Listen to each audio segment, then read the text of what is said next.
Primera de Juan, capítulo 5.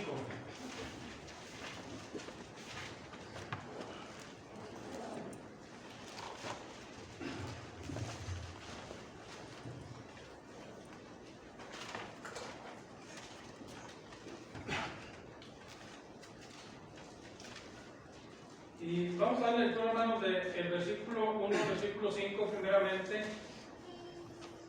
Del versículo 1 al versículo 5. Dice la Escritura, hermanos, dice: todo aquel que cree que Jesús es el Cristo es nacido de Dios, y todo aquel que ama al que engendró, ama también al que ha sido engendrado por él.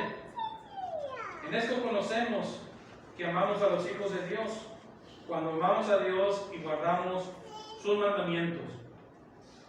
Pues este es el amor de Dios, que guardemos sus mandamientos, y sus mandamientos no son gravosos. Porque todo lo que es nacido de Dios vence al mundo, y esta es la victoria que ha vencido al mundo, nuestra fe. ¿Quién es el que vence al mundo? Sino el que cree que Jesús es el Hijo de Dios. Vamos a ver esos primeros versículos, hermanos, y bueno, pues hemos llegado al final de esta carta, este capítulo 5, una carta llamada la Carta del Amor, ¿verdad? Por el contenido del que nos habla aquí el apóstol Juan, por la manera tan reiterativa en que nos habla del amor de Dios para con nosotros, ¿verdad? El amor de Dios que ha sido derramado desde antes de la fundación del mundo y manifestado en estos días por amor a nosotros a través de su Hijo Jesucristo. Por eso reiteradamente el apóstol Juan hace esta mención, ¿verdad? Por ejemplo, en el capítulo 4 habla de que todo aquel que confiesa que Jesucristo vino en carne, dice: este es nacido de Dios. El que no confiesa que Jesús vino en carne, este es el espíritu del anticristo, ¿verdad? Entonces, en el capítulo 4, Juan hace una invitación a cada uno de nosotros. ¿Para qué, hermanos? ¿Cuál es la invitación del capítulo 4? Que nos amemos los unos a los otros. Que nos amemos los unos a los otros, ¿verdad? Como Dios nos ha amado, porque Dios es amor. Pero, hermanos, Juan también nos invitaba a que probemos que no todo el espíritu, o que no todos los espíritus provienen de Dios, sino hay espíritus que hablan por su propia cuenta. Y, hermanos, hablamos de esto en el capítulo 4 y decíamos que en el tiempo del apóstol Juan, hermanos, pues estaba en auge el gnosticismo y el docetismo, ¿verdad? Dos filosofías que negaban a Jesucristo que había venido en carne. Unos decían que, hermanos, habían ido en apariencia solamente. Los gnósticos decían que no podía haber venido en carne, porque si hubiera venido en carne, entonces la carne por naturaleza se contamina por el pecado y por ende el Señor Jesucristo hubiera pecado. Pero no es así, no es de esa manera. Son filosofías que ellos, argumentos que ellos sacaban, ¿verdad? Por eso Juan nos invita a que probemos si todos los espíritus son de Dios. ¿Por qué, hermanos? Porque ya había venido diciendo en el capítulo 2 con respecto a los falsos maestros que se habían levantado dentro del pueblo de Dios, que habían salido de la iglesia, que estaban en la iglesia, pero que no eran de nosotros. Dice: Juan, salían de nosotros, pero no eran de nosotros. Porque si hubiesen sido de nosotros, hubieran permanecido en la fe. Bueno, ahora en el capítulo 5, vamos a ver que Juan, hermanos, no cambia de tónica, no cambia de rumbo, porque tiene un objetivo en este capítulo 5, que es, hermanos, decirnos que los que permanecemos en amor, permanecemos en Dios, permanecemos en Cristo, y que tenemos la vida, porque en Cristo se manifestó la vida. Pero vamos a iniciar con el versículo 1, hermanos, para ver qué es lo que nos dice Juan. Dice: todo aquel que cree que Jesús es el Cristo es nacido de Dios, y todo aquel que ama al que engendró, ama también al que ha sido engendrado por él. Prácticamente, hermanos, lo que nosotros vemos aquí, pues es la armonía que Juan ve en la iglesia, pues la armonía que Juan desea ver en la iglesia, y ve, hermanos, a la iglesia como la familia de Dios, ¿verdad? Ve a la iglesia como una familia, y como tal, el deseo de Juan es, hermanos, manifestarnos ese mandamiento de amarnos unos a otros. Pero mire, dice que todo aquel que cree en Jesucristo, todo aquel que cree en Jesús, dice que es nacido de Dios. Ahora, la pregunta aquí, hermanos, ¿nosotros creemos en Jesús? Por supuesto, ¿verdad? Todos creemos en Jesús. ¿En qué forma creemos en Jesús, hermanos? ¿O cómo creemos en Jesús? Primero, hermanos, que es el Hijo de Dios, que es el Cristo, ¿verdad? Tú eres el Cristo, el Hijo del Dios viviente. Fue la declaración que Pedro hizo, porque hasta esos momentos, cuando Pedro hace esa declaración, en Mateo capítulo, ¿qué es? 13, 18. 18, ¿verdad? Del 13 en adelante. Cuando hace esa declaración el apóstol Pedro, hermanos, él mismo le decía a los discípulos, yo ando con ustedes. La gente que me ve no sabe quién soy yo tal vez, pero ustedes qué piensan de mí. ¿Quién dicen ustedes que soy yo? Y aún, hermanos, las respuestas eran, algunos dicen que eres Juan el Bautista, otros que eres Elías, otros que algunos de los profetas. Y es ahí cuando Pedro hace la declaración, tú eres el Cristo. Tú eres el Cristo, el Hijo del Dios viviente. Creemos en Jesús como el ungido de Dios, como el Salvador del mundo. Creemos en Jesús, hermanos, como nuestro Salvador. Creemos en Él porque nos dio una vida nueva. Nos dio una vida, hermanos, al lado de Él y al lado del Padre. Nos proveyó, hermanos, de su Espíritu, el Espíritu Santo. Recordamos que cuando Él estaba con los apóstoles en Juan capítulo 13, Él estaba diciendo, hermanos, repetidamente, yo no voy a estar con ustedes dentro de poco tiempo, Juan capítulo 13. Dice, y cuando yo me vaya, ustedes desearán ir conmigo, pero donde yo voy, ustedes no pueden ir por el momento. Por el momento, dice, pero ustedes no se van a quedar solos. ¿Por qué? Porque mi Padre enviará a otro Consolador para que esté con ustedes. Hablando, hermanos, del Espíritu Santo que había de venir a guiar a los apóstoles, a guiarnos a nosotros a toda la verdad y a morar en cada uno de nosotros como cristianos. Por eso nosotros creemos que Jesús es el Cristo, y cuando creemos eso, hermanos, confesamos que somos nacidos de Dios. Cuando creemos, somos nacidos de Dios. Ahora, no basta nomás creer, hermanos, por todo lo que el Señor hizo. O sea, eso, hermanos, es un tesoro, realmente es un tesoro. Podemos nosotros verlo como algo pasajero en nuestra vida, pero realmente, hermanos, es un tesoro el que nosotros tenemos. La vida misma que disfrutamos ahorita y la vida que vamos a disfrutar cuando Él se manifiesta, hermanos, es algo extraordinario, lo que Juan nos dijo en el capítulo 3. Ahora, en este momento, somos hijos de Dios. Confesamos que Jesús es el Cristo, somos nacidos de Dios. Y Juan dijo, ahora somos hijos de Dios, pero aún no se manifiesta lo que vamos a hacer. O sea, hay algo más todavía, hermanos. O sea, las cosas no terminan aquí. Para Juan, hermanos, la provisión es llevarnos al cielo mismo. Y llevarnos al cielo, hermanos, de la mano de Cristo y de la mano de Dios, pero, hermanos, permaneciendo firmes en la fe. Ahora, cuando Él ve en este primer versículo a la iglesia, hermanos, como una familia, pues Él desea que una familia esté unida, que una familia, hermanos, se manifieste el aprecio, el amor y el cuidado que debemos de tener los unos por los otros. Si confesamos que Cristo, hermanos, que Jesús es el Cristo, estamos diciendo que nosotros somos nacidos de Dios. Y no solamente que somos nacidos de Él, también dice que todo aquel que ama, que engendró, es decir, amamos a Dios, que fue quien engendró, hermanos, al Hijo, a Jesucristo. Recordamos que Juan, hermanos, dice en el Evangelio, en el capítulo 1, que en el principio, Jesús, ¿qué era, hermanos? Era el Verbo. Jesús era el Verbo. Y el Verbo era con Dios y el Verbo era Dios, pero ese Verbo se manifestó. Dice el versículo 14, se hizo carne y habitó entre nosotros y vimos su gloria. Gloria como del unigénito del Padre, lleno de gracia y de verdad. Así, hermanos, así fue engendrado el Señor Jesucristo. Él está en la eternidad. Pero ese verbo, hermanos, fue engendrado con un propósito. Y ese propósito lo dice Pedro en el capítulo 1, versículos, hermanos, del 18 al 24. Cuando Pedro, hermanos, nos declara, hermanos, esa gran verdad de una salvación que estaba destinada para nosotros desde antes de la fundación del mundo, está hablando, hermanos, del valor del sacrificio del Señor Jesucristo. Está hablando de ese valor, hermanos.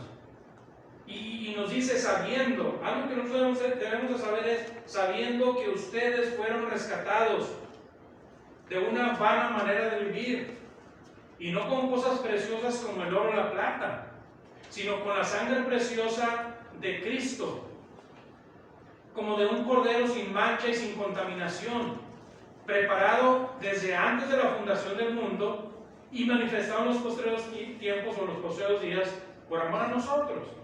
Fíjense, hermanos, todo lo que la Biblia nos enseña para nosotros entender y creer que Jesús es el Cristo, y entender que en eso que nosotros confesamos, estamos diciendo, hermanos, que nosotros somos nacidos de Dios y que amamos a Dios, porque dice que amamos al que engendró.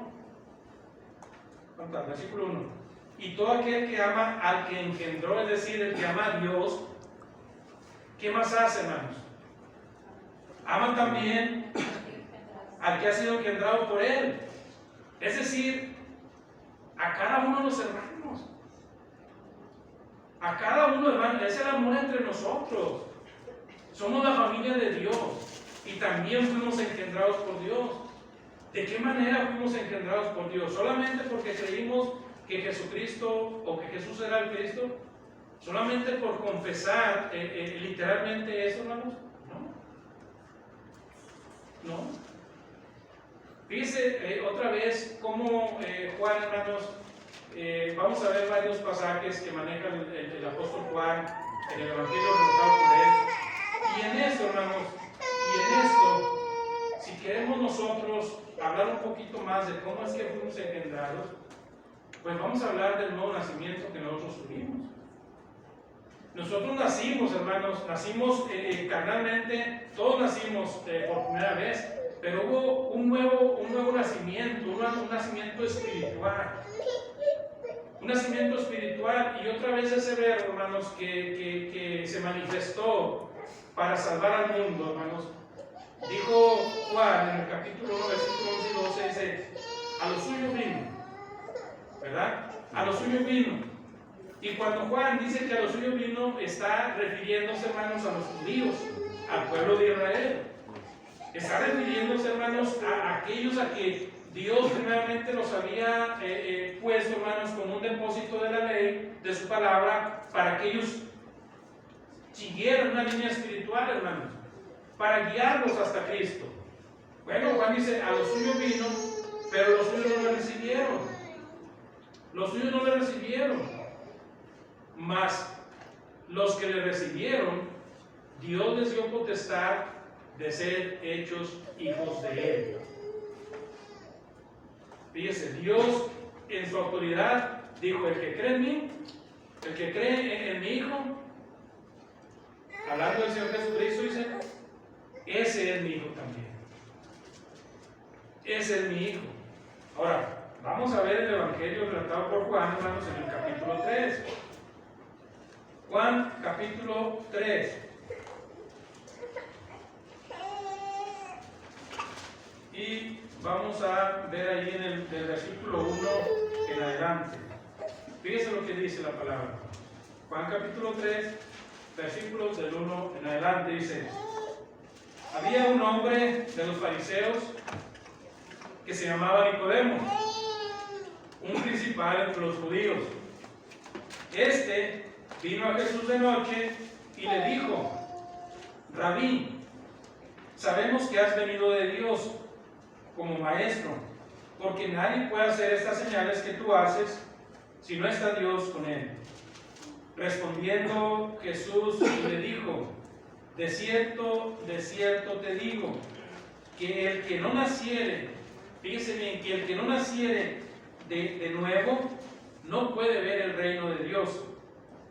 Nicodemo le dijo, haciéndole una pregunta, ¿cómo puede un hombre nacer siendo viejo? ¿Puede acaso entrar por segunda vez en el vientre de su madre y nacer? Respondió Jesús, de cierto te digo, que el que no naciere de agua y del Espíritu no puede entrar en el reino de Dios. Lo que es nacido de la carne, carne es, y lo que es nacido del Espíritu, Espíritu es. Ahí está, hermanos. Ahí está. Primero, cuando nosotros creemos en Cristo, Dios nos da la autoridad de ser hechos hijos de Dios. Pero el creer, hermanos, lleva un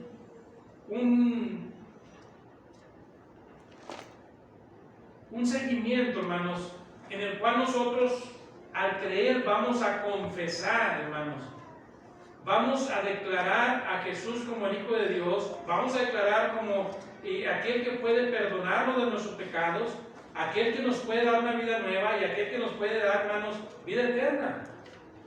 Es decir, hermanos, es la obediencia al Evangelio, no hay de otra manera. Ese es el plan de salvación. Por eso aquí el Señor Jesucristo, hermanos, está hablando con un hombre que es un principal y es un fariseo, hermanos, y la pregunta es, ¿quieres tú entrar al reino de Dios? Tienes que nacer de nuevo. O sea, para entrar al reino de Dios, tenemos que nacer de nuevo. Ahora, vamos a verlo de una manera literal. Queremos entrar al reino de Dios, que en la tierra, hermanos, es la iglesia. Queremos entrar al reino de Dios allá en el cielo, tenemos que nacer de nuevo. El Señor le dice a Nicodemo, lo que es nacido de la carne, carne es, lo que es nacido del Espíritu, Espíritu es. Dos cosas diferentes. Nicodemo no entendía. O sea, ¿cómo puede un hombre, siendo ya viejo, cómo puede nacer de nuevo? O sea, ¿puede entrar acaso por segunda vez al vientre de su madre y volver a nacer? No, no es así.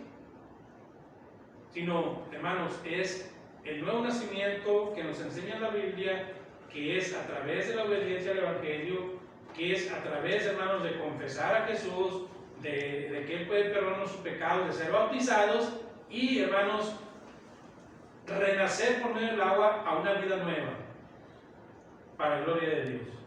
Ese es el nuevo nacimiento. Entonces, por eso Juan dice, el que ama a Dios, que engendró al Hijo, que le dio salvación, ama también al que ha sido engendrado por Él.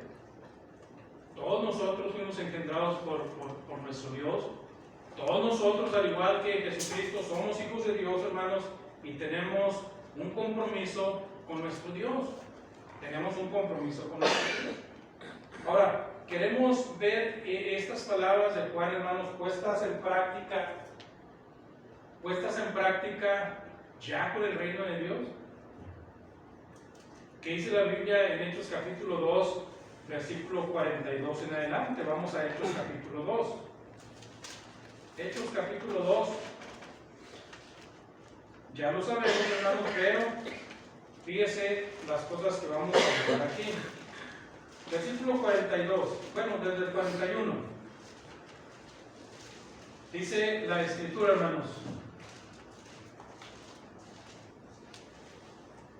Así que los que recibieron su palabra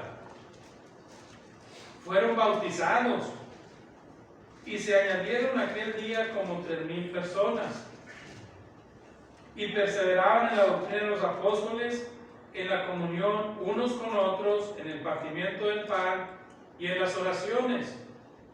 Y sobrevino temor a toda persona, y muchas maravillas y señales eran hechas por medio de los apóstoles. Todos los que habían creído estaban juntos y tenían en común todas las cosas, y vendían sus propiedades y sus bienes y los repartían a todos según la necesidad de cada uno. Y perseverando unánimes cada día en el templo, y partiendo el pan en las casas, comían juntos con alegría y sencillez de corazón, alabando a Dios y teniendo favor con todo el pueblo. Y el Señor añadía cada día a la iglesia a los que habían de ser salvos. Fíjense, hermanos, el resultado, hermanos, cuando nosotros creemos en Jesús como el Cristo, como el Hijo de Dios, nosotros declaramos que somos hijos de Dios. Y también declaramos que amamos a Dios porque nos dio salvación, pero también, hermanos, debemos declarar que amamos a la iglesia, que nos amamos unos a otros. Ahora, este pasaje que nosotros vemos de la iglesia, hermanos, lo mismo que decía Juan en el capítulo 1, versículo 11, a los suyos vino y los suyos no le recibieron.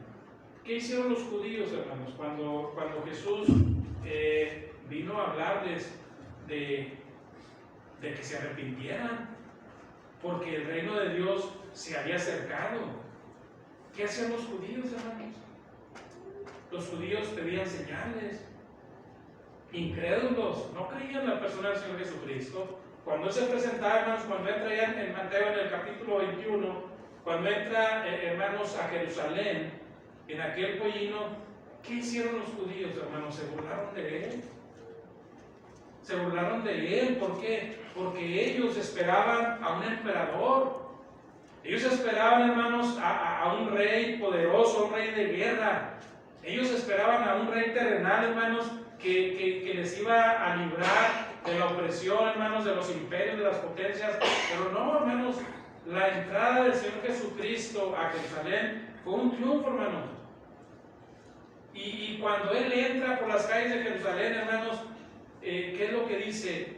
Si estas piedras hablaran, ¿qué dirían? ¿Qué dirían, hermanos? Los judíos rechazaban a Jesús constantemente. Y cuando Pedro, hermanos, les predica ese sermón tan poderoso, cuando Pedro usa esas llaves que el Señor le otorgó cuando Él declaró que Él era el Cristo, el Hijo del Dios viviente, yo también te digo que tú eres Pedro y sobre esta roca edificaré mi iglesia.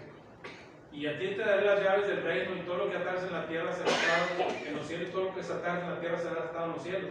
Hermanos, cuando Pedro predica este sermón con respecto al Evangelio, ¿qué esperaban aquellos judíos que se arrepintieran?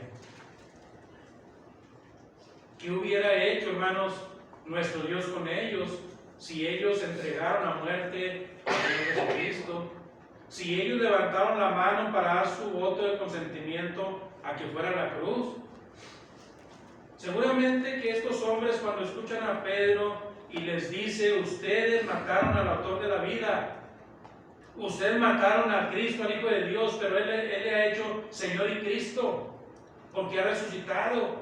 Ellos no esperaban, hermanos, una respuesta tan sencilla de Pedro, que les dijo: arrepiéntanse y bautícense. Fíjense, tal vez, hermanos, cuando nosotros, pensando terrenalmente, hermanos, cuando hay un conflicto entre dos personas, ¿cómo reaccionamos ante eso? ¿Cómo reaccionamos? Tenemos pavor, hermanos, de enfrentar a aquella persona con quien tenemos un problema. ¿Por qué? Porque no sabemos cómo va a reaccionar. Estamos pensando, hermanos, que la reacción, lógicamente, si ofendí, va a ser, pues, pagar agravio con agravio, ¿verdad? Y estos hombres se pusieron a entender y analizar el mensaje de Pedro. Varones, ¿qué haremos? Arrepiéntanse, así de sencillo. Y comienza la iglesia, hermanos. Ese nuevo nacimiento que comienza en Jerusalén con 3,000 personas que forman la iglesia, que forman el reino. Miren la vida, hermanos, que ellos llevaban. Una vida de armonía, una vida de comunión los unos para con los otros. Una vida donde el que más tenía pensaba en aquel que estaba pasando necesidades y decía: yo tengo cómo soportar aquellas necesidades. Y muchos que tenían propiedades las vendían y las traían a los pies de los apóstoles. Era la comunión, hermanos, la iglesia que comenzaba en Jerusalén, poniendo en práctica los mandamientos de Dios. Poniendo en práctica el mandamiento antiguo, que no es antiguo, dijo Juan, sino el mandamiento que ha hecho el Señor Jesucristo en Juan 13:34. Cuando Él les dice: cuando yo me vaya, ámense unos a otros como yo los he amado. Ese es el mandamiento, hermanos. Fíjense la calidad de amor, como Cristo nos amó. Así es el amor que vamos a manifestar nosotros. De esa calidad, de esa índole, de esa magnitud, es el amor. Y hermanos, era una iglesia, hermanos, que yo termino viendo en el versículo 47, donde Dios era glorificado por la manera de vivir de la iglesia, por la manera de vivir de los cristianos. Y esa manera de vivir resultaba o daba como resultado alabar a Dios. Y no solamente alabar a Dios, sino, fíjese lo que dice, y tenían favor con todo el pueblo. Es decir, la iglesia, hermanos, no tiene ningún problema con la sociedad.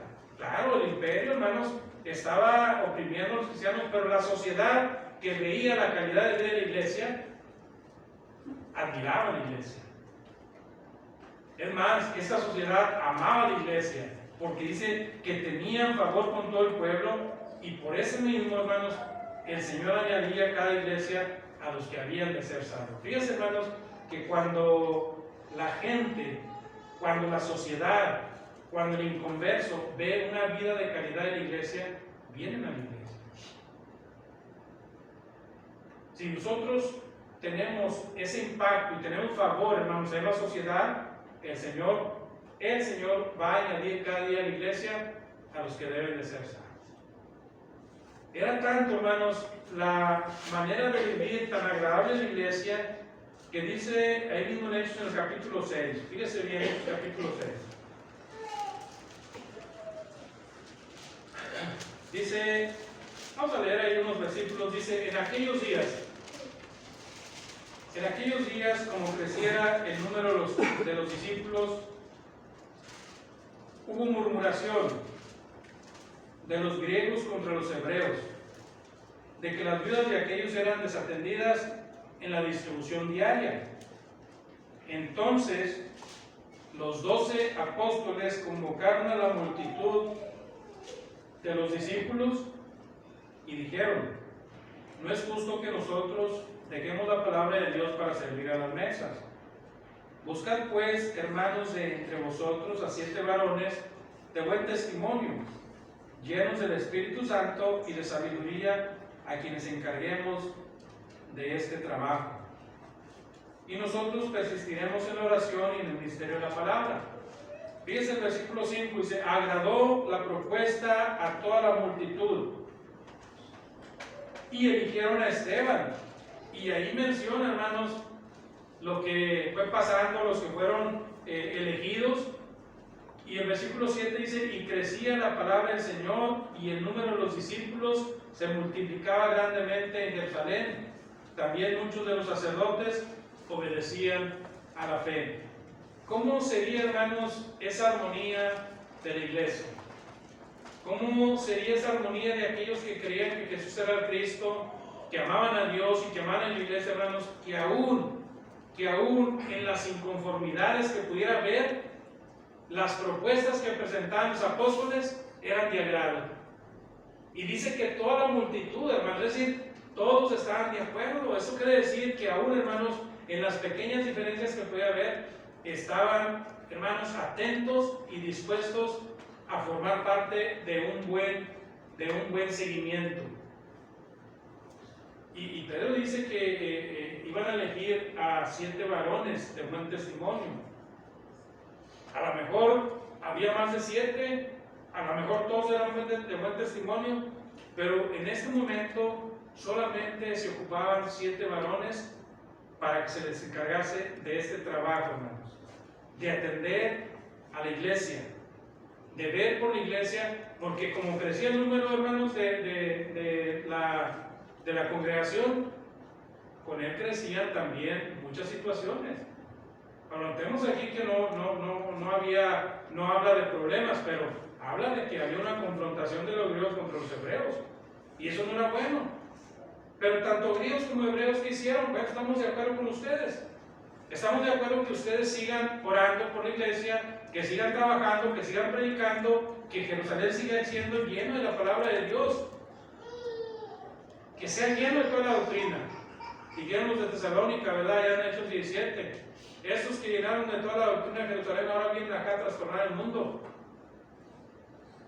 No estuvieron conformes con predicar y llenar todo Jerusalén, sino ahora vienen a Tesalónica, hablamos también de Cristo, y aún, hermanos, ahí muchos judíos, muchos griegos y muchas mujeres nobles, no pocas, se creyeron a la palabra que predicó el apóstol Pablo, obedecieron el Evangelio. Entonces, imagínense, hermanos, el versículo 1, todo lo que nos dice el apóstol Juan, hermano. Todo lo que nos dice el apóstol Juan. Si nosotros creemos en Jesús, amamos al que engendró a Jesús, le amamos a Él y amamos también al resto de la iglesia. ¿Por qué? Por todo lo que ha hecho por nosotros. O sea, tantas cosas que tenemos en común, hermanos, ¿cómo no amamos? ¿Cómo no ver los unos por los otros? Por eso Pablo decía que el que está pasando por un buen momento, dice, vamos a gozarnos con los que gozan y vamos a llorar con los que lloran. Cuando no podemos hacer más con un hermano, podemos estar, hermanos, orando con ellos.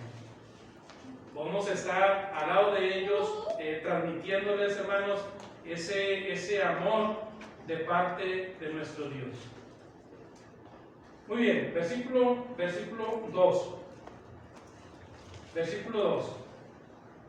Dice, en esto conocemos y amamos a los hijos de Dios. Ahí va, fíjense, vamos a amar a Dios y vamos a amar. Si amamos a Dios, una consecuencia lógica, hermanos, es que vamos a amar a nuestros hermanos.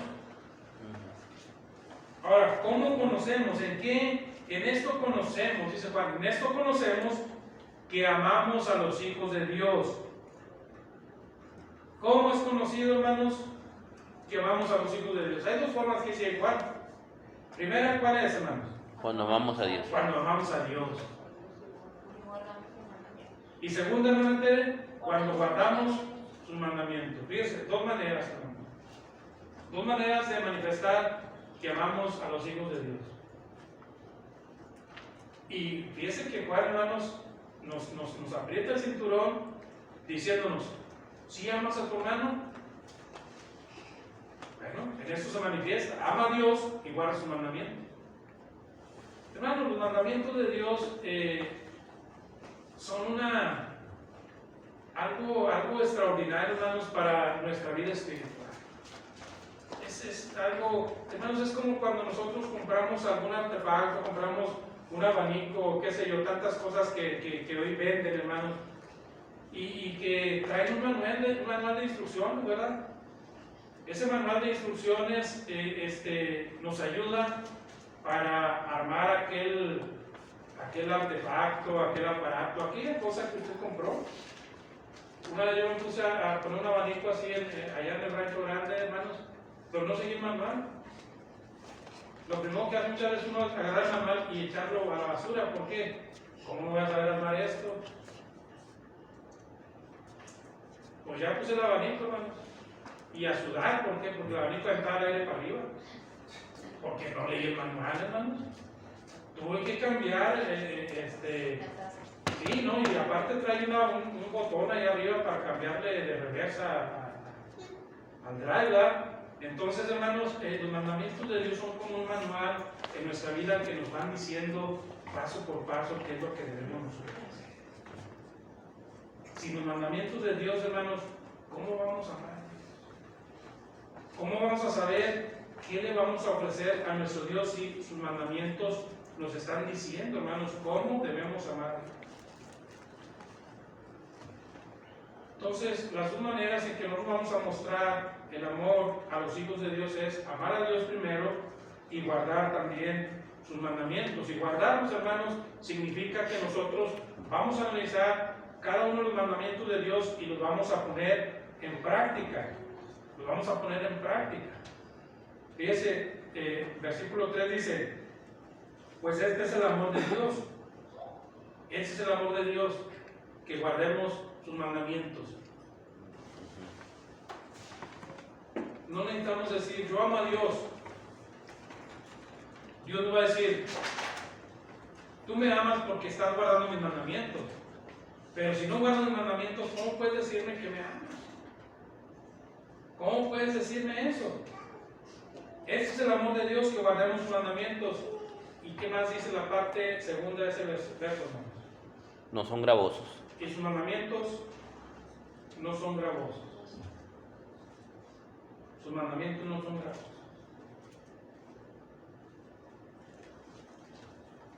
Díganme un mandamiento de Dios, hermanos.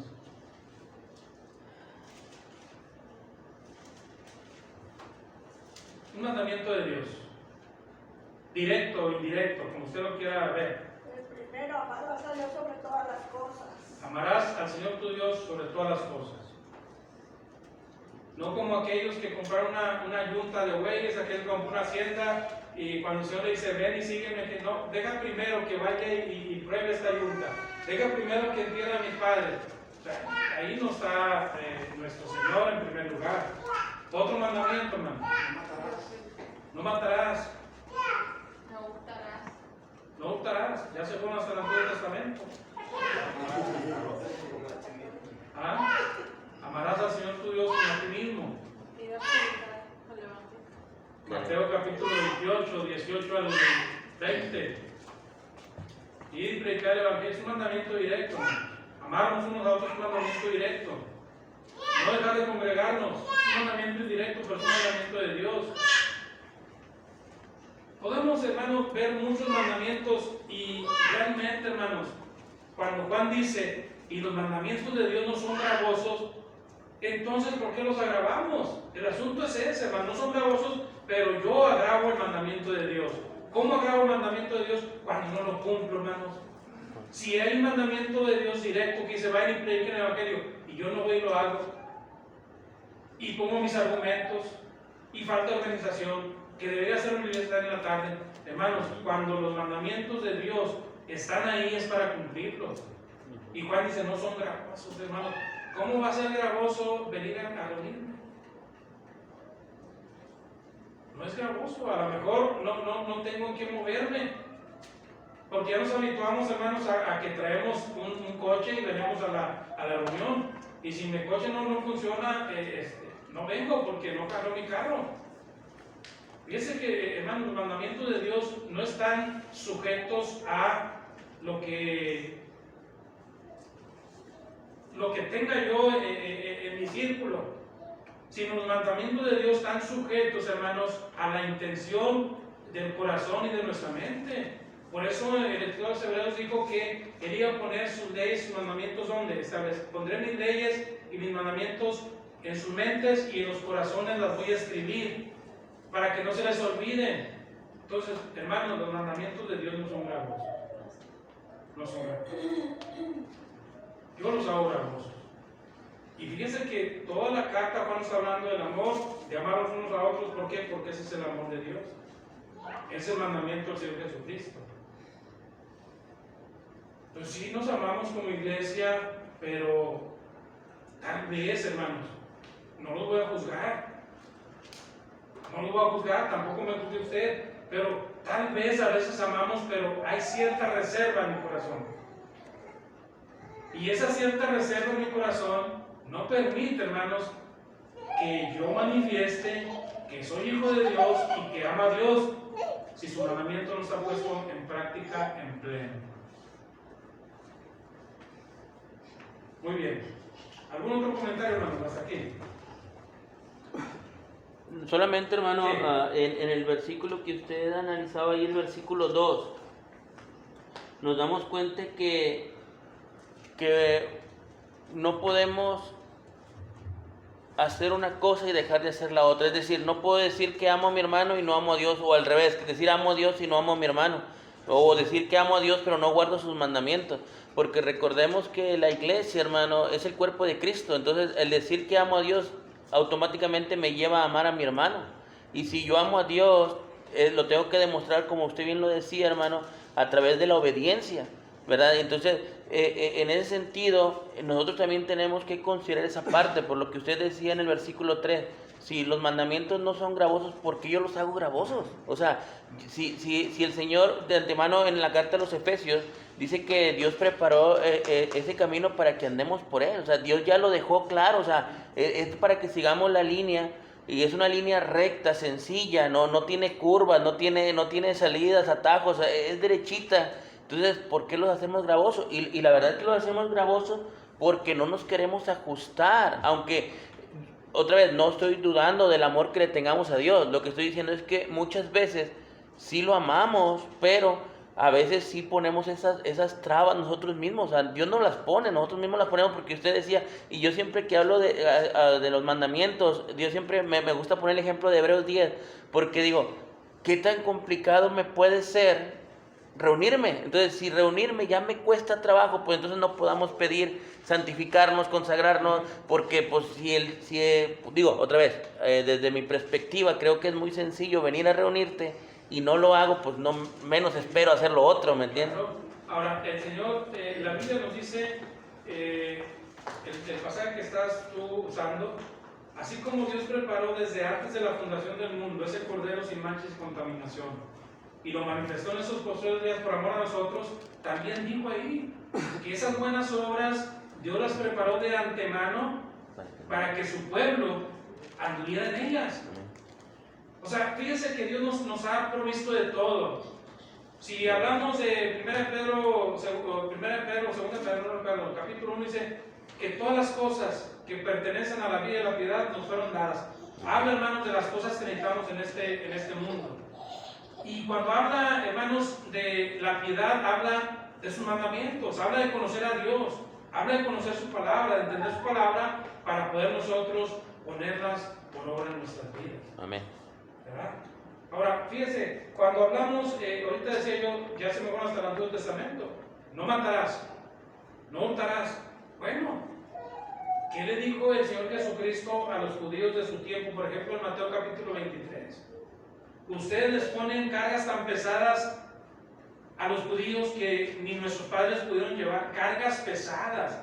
O sea, los mandamientos del Antiguo Testamento sí eran pesados, hermano, que no se pueden cumplir al pie de la letra. Pero luego cuando viene Cristo, que dice en Mateo capítulo 11, del versículo 28 al 30, venid a mí, todos los que estéis trabajados y cargados, porque yo os haré descansar. Llevad mi carga sobre vosotros y ver que mi carga es que Ligera, y fácil. sencilla y ligera. Y vengan y aprendan de mí y hallarán descanso para sus almas. Si nosotros confrontamos, hermanos, los mandamientos del Antiguo Testamento, digo el Señor, ni sus padres los pudieron cumplir. ¿Por qué quieren poner ustedes cargas tan pesadas en el resto de los judíos? Por eso Juan dice, los mandamientos de Dios no son gravosos. Vengan y aprendan de mí, dice Cristo. Vean que mi carga es ligera y mi yugo es fácil de llevar. Pero vengan y caminen conmigo y veamos. O sea, realmente el Señor Jesucristo nos invita, hermanos, a tomarnos a la par, caminar a la par con Él y ver que podemos nosotros hacer las cosas y analizar y disfrutar de las cosas de Dios que son, hermanos, especiales para nosotros, que sus mandamientos son sencillos, son fáciles de llevar y que a veces, hermanos, porque nosotros andamos de mal genio, de mal momento, hacemos pesados o gravosos los mandamientos de Dios.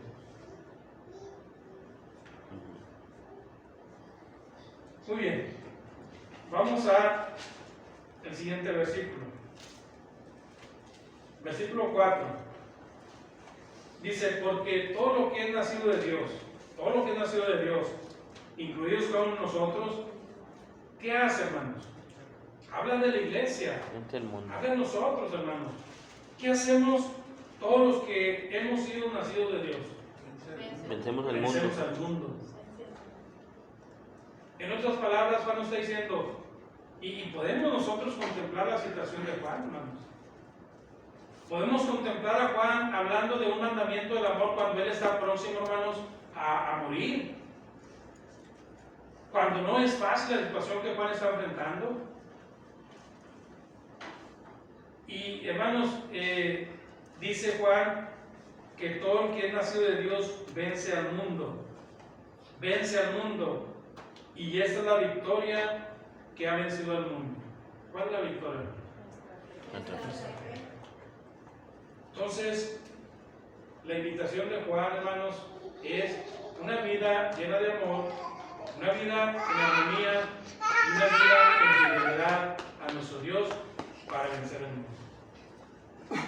Decíamos en el último sermón que expuse, hermanos, con respecto a la fe. ¿Qué es la fe, hermanos? Según Hebreos 11:1, ¿Qué es la fe? Es el único significado bíblico con respecto a la fe. Es la certeza de lo que se espera y la convicción de lo que no se ve. Hermanos, eso es lo que el escritor hebreo dice, es un ancla que nos permite llegar al cielo. ¿Por qué? Porque estamos convencidos de las cosas que van a suceder. Estamos convencidos de que las promesas que Dios ha hecho para nosotros se van a cumplir. Pero nuestra fe, hermanos, nuestra firmeza en Dios, nuestra pureza, nuestra comunión con Dios y con el Hijo, hermanos, guardar los mandamientos nos van a ayudar a vencer cualquier situación. El Señor Jesucristo, hermanos, se me fue el pasaje, pero vamos a verlo. Allá en Juan capítulo 16, versículo 33. ¿Alguien ya lo memorizó? Juan 16, 33.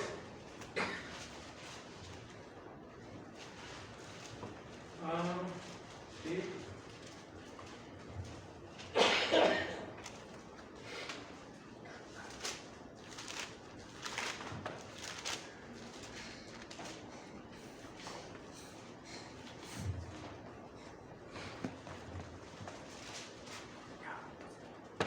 Vamos a leer el versículo 32 y 33. Dice: he aquí la hora viene, y ha venido ya, en que seréis esparcidos cada uno por su lado, y me dejaréis solo, mas no estoy solo, porque el Padre está conmigo. Estas cosas os he hablado para que en mí tengáis paz. En el mundo tendréis aflicción, pero confiad, yo he vencido al mundo.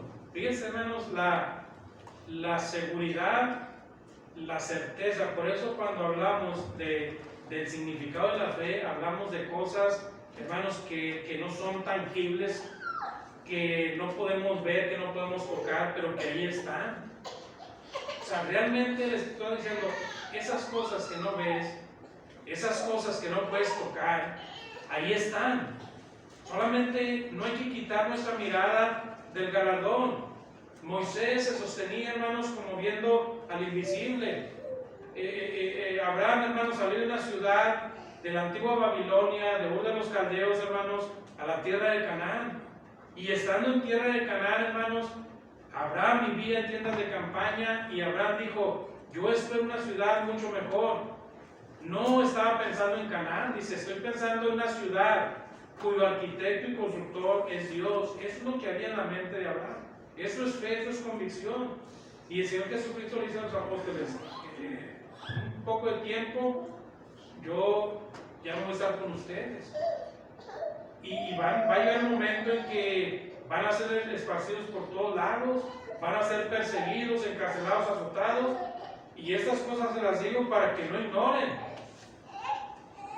Para que no ignoren, pero para que en mí tengan paz y confíen en mí, porque yo he vencido al mundo.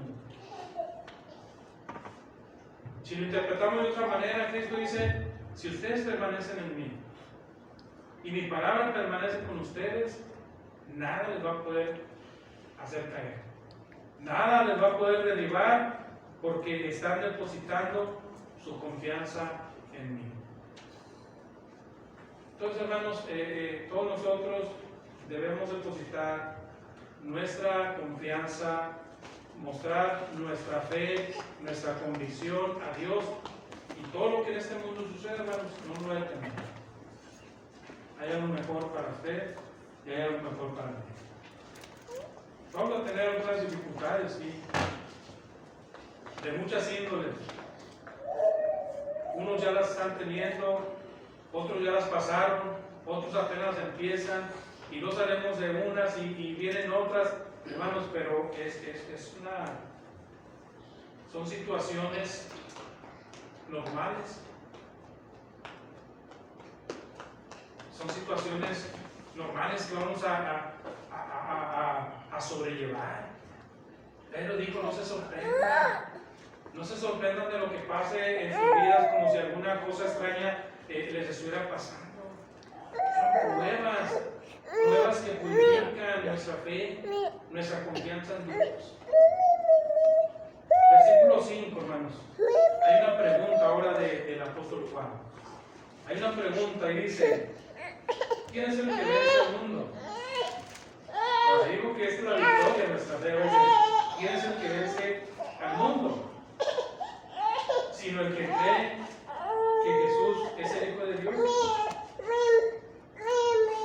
Y luego, hermanos, sigue el versículo 6, dice: este es Jesucristo que vino mediante agua y sangre, no mediante agua solamente, sino mediante agua y sangre. Y el Espíritu es el que da testimonio, porque el Espíritu es la verdad. Porque tres son los que dan testimonio en el cielo: el Padre, el Verbo y el Espíritu Santo, y estos tres son uno solo. Y tres son los que dan testimonio en la tierra: el Espíritu, el agua y la sangre, y estos tres concuerdan. Si recibimos el testimonio de los hombres, mayor es el testimonio de Dios, porque este es el testimonio con que Dios ha testificado acerca de su Hijo. El que cree en el Hijo de Dios tiene el testimonio en sí mismo. El que no cree a Dios le ha hecho mentiroso, porque no ha creído en el testimonio de Dios que ha dado acerca de su Hijo. Y este es el testimonio, que Dios nos ha dado vida eterna, y la vida está en su Hijo. El que tiene al Hijo tiene la vida, y el que no tiene al Hijo de Dios no tiene vida. Hermanos, en esta parte del versículo 6 en adelante, nos habla, hermanos, de el apóstol Juan, cuando está hablando: ¿quién es el que ha vencido al mundo? Sino el que cree que Jesucristo es el Hijo de Dios. Y este es Jesucristo, que vino mediante el agua y mediante sangre. Y hermanos, lo que Juan está diciendo, en pocas palabras, haciendo un resumen de lo que Juan dice, es lo que hemos venido tratando. Lo que Juan ha venido diciendo: el que no cree que Jesús vino en carne, ese no tiene el espíritu del anticristo. Pero el que cree que Jesús vino en carne, ese tiene a Dios. Ese tiene a Dios. Cuando habla Juan, hermanos, de que Cristo vino mediante agua y mediante el Espíritu, está hablando de dos cosas que nosotros entendemos en la vida del Señor Jesucristo. Está hablando de la vida misma del Señor Jesucristo. Cuando habla del agua, hermanos, está hablando del testimonio que da Juan el Bautista cuando Cristo fue bautizado. Y cuando Cristo fue bautizado, cuando Él sale de las aguas, es bautizado por Juan, hermanos, hay una voz del cielo, la voz de Dios, que dice: este es mi Hijo amado, en el cual yo tengo complacencia. Juan, hermanos, cuando ustedes no entendían muchas cosas, Juan daba testimonio del Señor Jesucristo en el capítulo 1. Sí, y hermanos, dice muchas cosas. Juan, que dice: cuando el Señor me dijo que yo bautizara con agua para arrepentimiento, también me dijo: aquel a que tú veas que el Espíritu desciende sobre él con paloma, ese es el que va a bautizar a la humanidad con agua y con Espíritu. Hermanos, el agua del que habla Juan habla de la vida misma del Señor Jesucristo. Y cuando el Señor Jesucristo fue bautizado, no fue porque tuviera pecado, hermanos, sino está indicándonos la Biblia, hermanos, la forma y la manera en que ha de comenzar una nueva vida de alguien que cree en Jesucristo, de alguien que es parte del reino de Dios. Cuando habla de sangre, es que está hablando, hermanos, del sacrificio mismo del Señor Jesucristo, que se efectuó para la redención de nuestros pecados. Y no solamente para eso, para darnos una esperanza de vida eterna en los cielos. Juan dice que Él es la vida. El que tiene al Hijo tiene la vida. Y hermanos, bueno, pues son las 8:04, nos faltó una parte, considero yo importante, pero el apóstol habla, hermanos, de la relación, habla de la armonía con la iglesia, habla, inclusive podemos verlo, de líderes, hermanos, que pueden orar por los hermanos que hayan pecado, ¿verdad? Porque Juan dijo en el capítulo 2: hijitos, estas cosas escribo para que no pequéis, pero si alguno tiene pecado, abogado tenemos para con el Padre. Pero Juan habla, hermanos, de pecados de muerte y pecados que no son de muerte. Cuando Juan habla de los pecados que son de muerte, por los que no se debe orar, está hablando, hermanos, de aquellos pecados de los cuales nadie se quiere arrepentir, y que esos pecados niegan la fe en Dios y niegan a Cristo mismo. Esos pecados, hermanos, por los que no se debe de orar, son pecados arraigados, son pecados, hermanos, que son una práctica cotidiana en la vida del cristiano. Ejemplos: Ananías y Zafiras, Hechos capítulo 5. Ejemplo, 1 Corintios capítulo 11, versículo 30, cuando Pablo dice que aquellos hermanos que se reunían para participar de la cena, no lo hacían como debía ser. Y Pablo dice, algunos están enfermos, algunos ya murieron, ¿verdad? Porque no estaban las cosas en orden como debían ser. Entonces, Juan termina diciendo, hermanos, que cuando nosotros oremos por un hermano que ha pecado, oremos porque el hermano se arrepienta. Y cuando conocemos de un hermano que no quiere arrepentirse, dice Juan, por él ni ores, porque Dios no lo va a perdonar, porque Dios ya lo ha desechado. Pablo dijo en Tito también, aquel hermano que persiste en pecar, con el que ya has hablado 1, 2, 3 y después de muchas veces, dice, desecha. Entonces, hay pecados de muerte y pecados no de muerte, por los que sí podemos orar, por los que no podemos orar, y con eso termina el apóstol.